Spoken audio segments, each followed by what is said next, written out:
Well, this wasn't here this morning. I got all excited because Dan needed me to remove all our VHS tapes. Our VHS player is broken.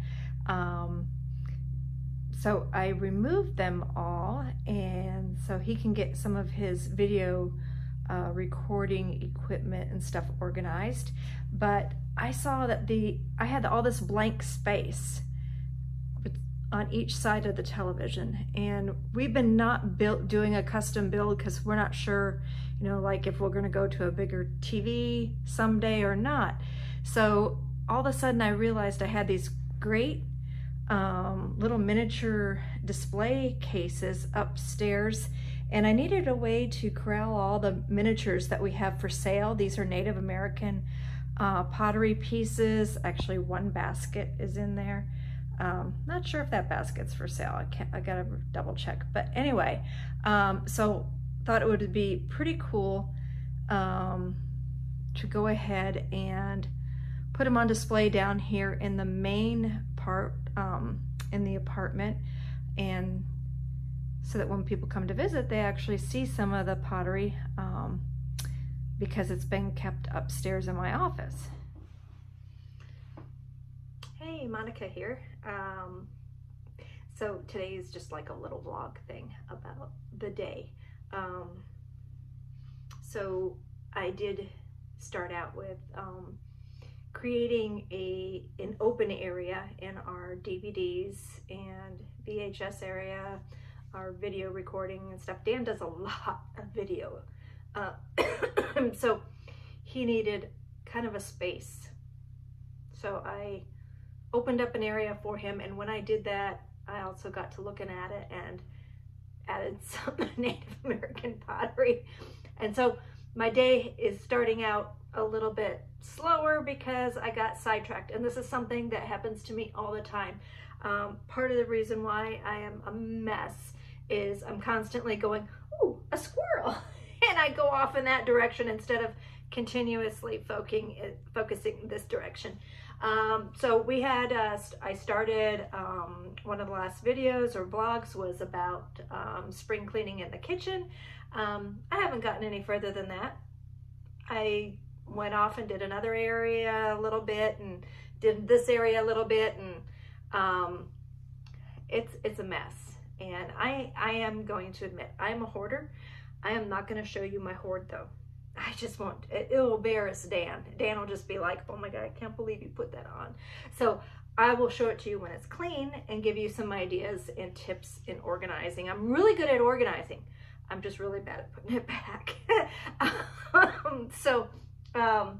Besides that, so a friend of ours was cleaning out his freezer. Thank goodness that he's a big hunter, and Dan and I have not had time to hunt. I didn't get drawn this year, for 2020.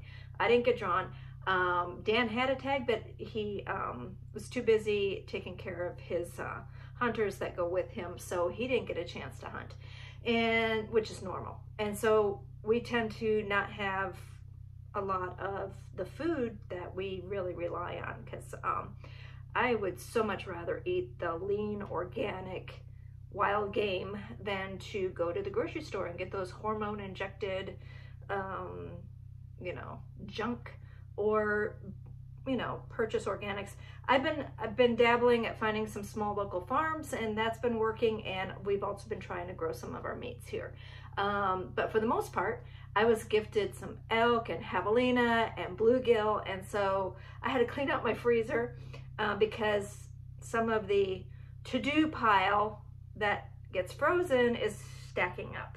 Like I have a rabbit skin that I was going to tan. Don't know when I'll get to that. Some other things. I have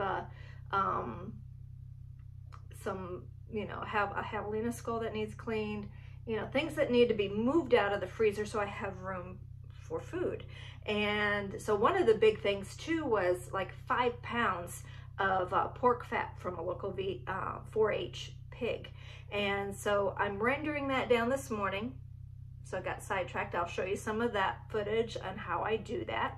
And then yesterday I got a call to do a bee removal tonight, and so I really need to clean and organize my bee removal truck. It's just something, it's a must do. So besides that, I got a visitor here. Hey rascals. Oh, little Lovin', what a good boy. This is our baby that we fed from a bottle from a day old. He's a little jerk.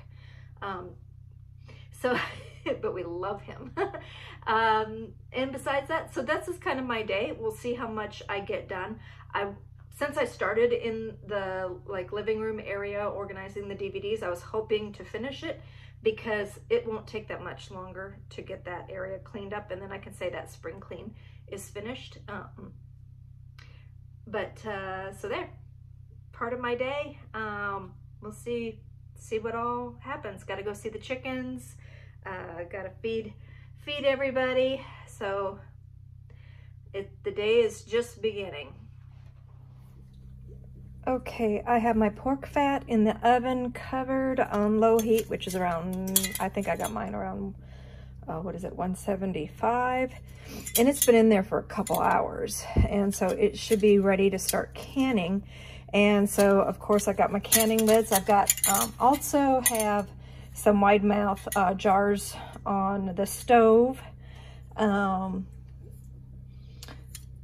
If you can hear that it's starting to boil, I'm sterilizing them.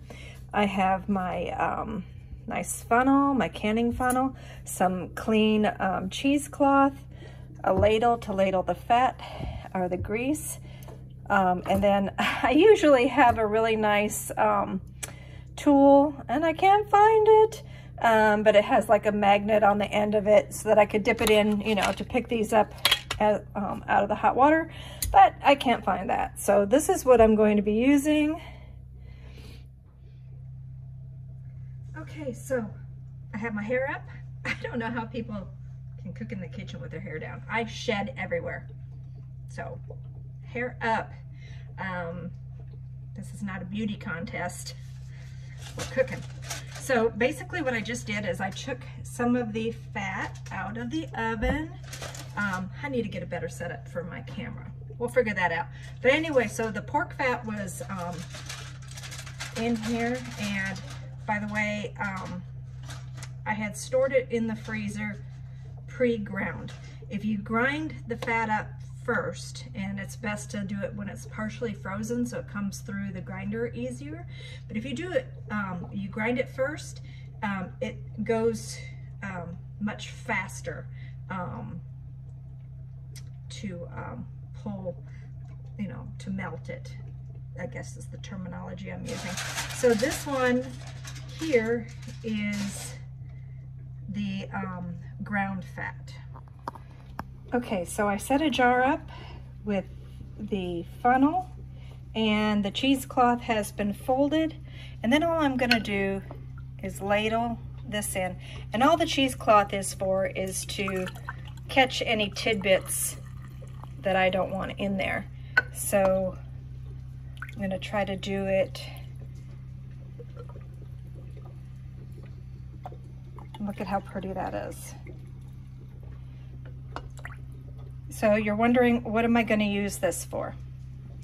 It is going to be used for making pies and cooking, baking, all kinds of things. So something that some people would normally waste is going to get utilized, and it stores for a long time.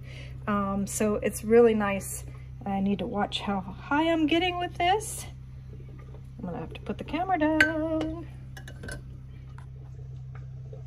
Okay, I was almost overflowing it. So I'm gonna leave a little head space. I always just kind of take it to the bottom where it's got like a 1/4 inch space. Really don't need to do that. We're not going to be pressure canning this or anything, but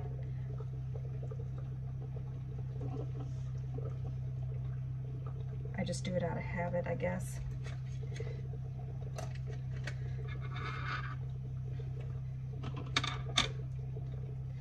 So now what I'm gonna do, I'm just gonna take a clean paper towel. I dunk it in my really hot water, the boiling water. Kind of dab it out a little bit. And I'm going to just wipe the top of the jar. Let's see if I can pull the jar over here a little bit. Okay, so I'm just gonna wipe the top of the jar with the boiling hot water in a clean cloth. So you can use a clean cloth, a paper towel, whatever. I know that paper towel doesn't leave any lint behind. And gosh, it was so much easier if I had my tool that I can't find right now. Ha! I caught it. So I caught the lid cover. I'm just gonna plop it right on top of that. I'm gonna use this. I'm not gonna over tighten or anything, just to kind of put it on. And then as this cools, it'll seal the lid. And the lard will turn into this beautiful white, rendered, gorgeous lard. But we're not done yet. Okay, if you can see, the ground fat is still like not completely, it hasn't given us a complete melt yet. So what I'm gonna do is just kind of come in here with my potato masher and mash it up to help it along. And I have actually one more package of fat that I need to add, and this is going to give me plenty of room to put that in there. Okay, I just added my last packet of fat. Again, I said these were frozen in, and as you can tell, it was ground up. And this is the back fat from a pig. So this is really good quality fat. Normally I would put this in some sausage and stuff, but it's getting a little older and I decided I'd just make some lard out of it. Okay, so this is actually just trimmings of pork fat that I took off a roast and stuff when I was, you know, just before cooking. And as you can tell, I didn't put these through the grinder. And so it's more difficult to get it to render down. It takes a lot more time, and with the time, that means it takes more energy source. So I have a propane stove. I'm using up propane because I didn't grind this previously. So it doesn't have as much fat coming off of it. It's really slow. So that is why you want to try to pre-grind it before you put it in for rendering. Okay, so here's 2 jars of rendered lard. And again, like I said, they will seal. Right now, they're not sealed. But as they cool down, they should do that. And if they don't, I'll just be using these first. Okay. Look at that, no more popping. Lid's sealed, and it's starting to cool down enough where it's starting to turn white on the bottom. So we're gonna have some beautiful rendered lard. And I even got the living room fairly spring cleaned. Well, I need to buy a steam cleaner. Mine broke. So I need to still do the couches, steam clean the couches and the throw rug. And that's about it. So got those yet to do on the to-do list, but moving right along.